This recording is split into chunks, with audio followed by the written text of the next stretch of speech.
आता हे कुणबी नको म्हणते समजा काय ठराविक आहेत, पण करोडोचं म्हणणं नाही. मी कधी सत्य बोल आणि तुमच्या पुढं तर सत्यच बोल. तर करोडोंचं म्हणणं नाही पाहिजे. 4-2 जणांचा विषय माहीत नाही मला. करोडोंचं म्हणणं मी महाराष्ट्रात कानाकोपऱ्यात फिरलो ना, सगळ्यांचं म्हणणं रायसाहेब शेतीचा शब्द कुणबीचा सुधारित शब्द शेती झाला. मग आता शेतीवर घर आहेत, शेती शब्दाची काय लाज वाटायला पाहिजे? आपण शेती कशी होतो काय लाज वाटायला पाहिजे? इकडे वरती हिंदी शब्द कुर्मी आहे. कुर्मी आणि कुर्मी म्हणजे शेतकरीच. आणि राजे शाहू महाराजांना जी पदवी दिली राजश्री, ही कुर्मी समाजाने दिली. कुर्मी म्हणून शाहू महाराज तिकडं युपीला गेले होते स्वीकारायला. आपण म्हणतो ना राजश्री शाहू महाराज. ही राजश्री म्हणजे ही महाराष्ट्राची पदवी नाही किंवा गुरु छत्रपती घराण्याची नाही, कुर्मी समाजाने दिली. शाहू महाराज का स्वीकारतात?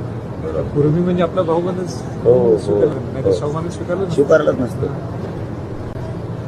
आणि ते सुधारित शब्द होऊन झाला ना शेतीचा. मी तरी सांगितलंय बऱ्याच जणांना. मी म्हणतो आपल्या समाजात थोडे येतात, पण इतकं गोरगरिबांचं लेकरांचं वाटलं होऊन इथपर्यंत नाही बोललं पाहिजे. येऊ नका ना, काय जोर जबरदस्ती त्याच्यात येऊ नका. आता समजा माझ्या याच्यावर मराठा हिंदू आहे, महाराष्ट्रातल्या सगळ्या याच्यावर मराठा हिंदूचे जेवढे तेवढे मला घ्यायचं घेत नाही तर नाही घ्यायचं. कमून लेकरात अन्नात माती काढत मी सोडणार नाही राहायचं. आता खरंच नाही सोडणार मी.